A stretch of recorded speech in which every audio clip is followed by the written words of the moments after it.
د لور مینه له پلار سره. وایي په کوم کلي کې یو سپین ږیری وفات شو.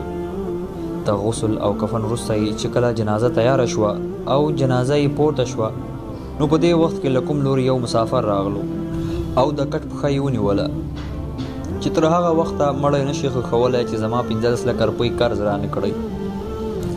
دا شخص زما قرضدار و او زه مخکې د ده له ښخولو څخه خپل قرض غواړم. ټول خلک حق حیران ودرېدل.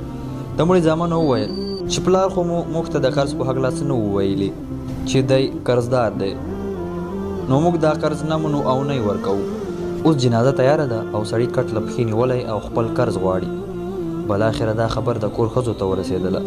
د مرحوم یوه لور وه چې هغه کله خبره شوه خپل ټول سره زر او نغدې پیسې راجمع کړلې او قرض غوښتونکي ته یې ورولېږل چې دا واخله، دا سره زر خرڅ کړه چې څومره خرڅ دې پاتې شو هغه به هم زر تر زره درکړم.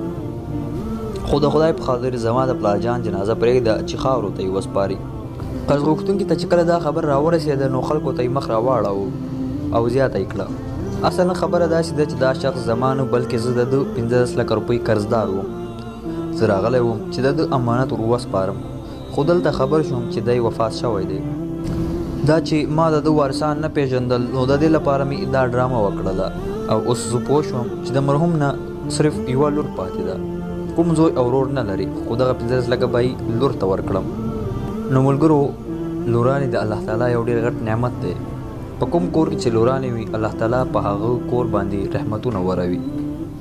خو موږ بدبختانه د زمنو په پرته له لورانو دومره اهمیت نه ورکوو. الله پاک دې موږ او تاسو ته هدایت وکړي.